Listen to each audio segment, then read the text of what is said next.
நேற்று ஒரு ட்ரேட் எடுத்திருந்தேன். அந்த ட்ரேட் பார்த்திங்கன்னா நான் 85 ருபீஸ் லாஸ் பண்ணிட்டேன். நான் எப்படி என்னோடய லாஸை கண்ட்ரோல் பண்ணி 85 ருபீஸ்க்கு நான் க்ளோஸ் பண்ணேன், அப்புறம் எப்படி நான் ஒரு பிக் லாஸில் இருந்து தப்பிச்சேன் அப்படின்றது தான் இந்த வீடியோவில் நான் உங்களுக்கு சொல்ல போகிறேன்.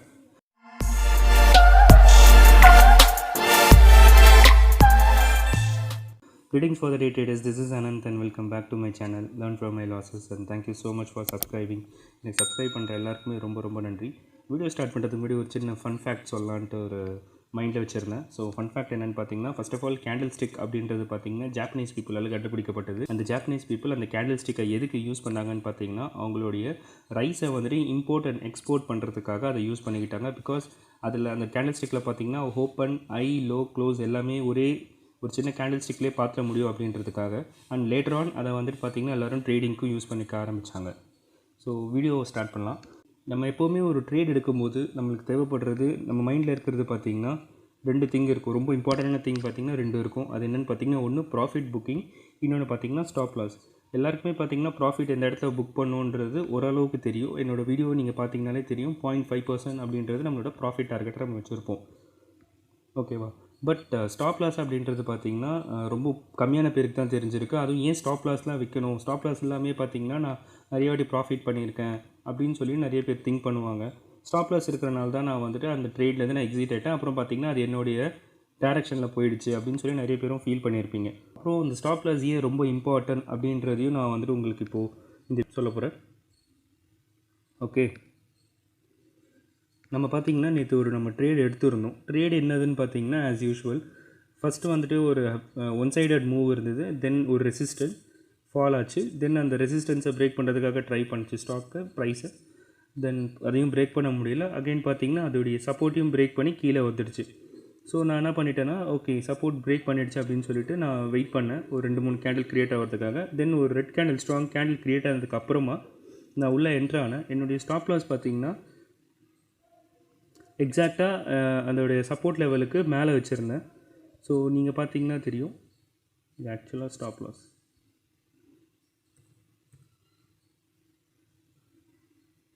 ஓகேவா? என்னோடய ஸ்டாப் லாஸ் இங்கே இருந்தது. என்னுடைய ப்ராஃபிட் டார்கெட் பார்த்திங்கன்னா நான் இங்கே வச்சுருந்தேன். ஸோ இந்த மாதிரி என்னுடைய ப்ராஃபிட் டார்கெட் நான் வச்சுருந்தேன். பட் பார்த்திங்கன்னா என்னோடய ஸ்டாக் வந்து என்னுடைய டைரெக்ஷனில் போகாமல் ஸ்டாப் லாஸ் அடிச்சிடுச்சு. ஸோ என்னோடய ஸ்டாப் லாஸ் பார்த்திங்கன்னா 85 ருபீஸ் நான் வச்சுருந்தேன். இந்த ட்ரேடுக்கு நான் ரிஸ்க் எடுக்கிறதுக்கு 85 ருபீஸ் வந்துட்டு ஸ்டாப் லாஸ் ஆகிட்டு நான் வெளியே வந்துட்டேன். ஓகே, இப்போ ஏன் ஸ்டாப் லாஸ் ரொம்ப இம்பார்ட்டன்ட் அப்படின்றது நான் சொல்லிடுறேன். இன்கேஸ் நம்ம வந்துட்டு இந்த ட்ரேடுக்கு வந்து ஸ்டாப் லாஸ் வைக்கல அப்படின்றது நம்ம நினச்சிக்கலாம். ஓகேங்களா? நம்மளோட டார்கெட் மட்டும் நம்ம செட் பண்ணிக்கிட்டோம். ஸ்டாப் லாஸ் வைக்கல, நம்ம இங்கே என்ட்ரு ஆகிறோம். ஸ்டாக் பார்த்திங்கன்னா அரவுண்டு ஒரு 11:45 பார்த்திங்கன்னா நம்மளுக்கு அகெயின்ஸ்டாக போயிட்டுருக்கு. ஓகேங்களா? தென் அரவுண்ட் ஒரு 1:30 பார்த்திங்கன்னா அகைன் நம்ம எங்கே வாங்கினோமோ நம்மளுடைய பிரேக் ஈவனுக்கு வந்துருச்சு. தென் ஆல் ஆஃப் சடன் பார்த்திங்கன்னா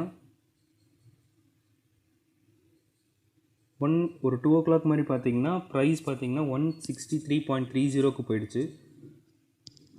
ஸோ க்ளோஸ் ஆகிறப்போ பார்த்திங்கன்னா அதோடைய ப்ரைஸ் 165. ஸோ நம்ம எங்கே வாங்கியிருந்தோம்னு பார்த்திங்கன்னா நம்ம 157.60க்கு வாங்கியிருந்தோம். நம்மளுடைய நம்ம பார்த்திங்கன்னா இப்போ 164.85, மோர் தென் 2 to 3% பார்த்திங்கன்னா நம்மளுக்கு அகென்ஸ்டாக போயிருக்கு. ஸோ இதுலேயும் பார்த்திங்கன்னா கண்டிப்பாக நம்ம லிவரேஜ் யூஸ் பண்ணியிருப்போம். நம்ம லிவரேஜ் யூஸ் பண்ணிவிட்டு இந்த மாதிரி நம்மளுக்கு ஆகிடுச்சுன்னா ஒரே நாளே நம்மளோட அக்கௌண்ட் வைப் அவுட் ஆகிடும். ஸோ அப்படி வைப் அவுட் ஆகிடுச்சுன்னா நெக்ஸ்ட் டேக்கு பார்த்திங்கன்னா நம்மளால் ட்ரேட் பண்ண முடியாது. ஸோ இன்கேஸ் நம்ம ஸ்டாப் லாஸ் வச்சனால நம்மளுக்கு இப்போ என்ன அட்வான்டேஜ்னு பார்த்திங்கன்னா, நம்மளுடைய லாஸை நம்ம கட் பண்ண முடிஞ்சுது. ஸோ என்னுடைய லாஸ் பார்த்திங்கன்னா 85 ருபீஸோடு நான் கட் பண்ணிட்டேன்.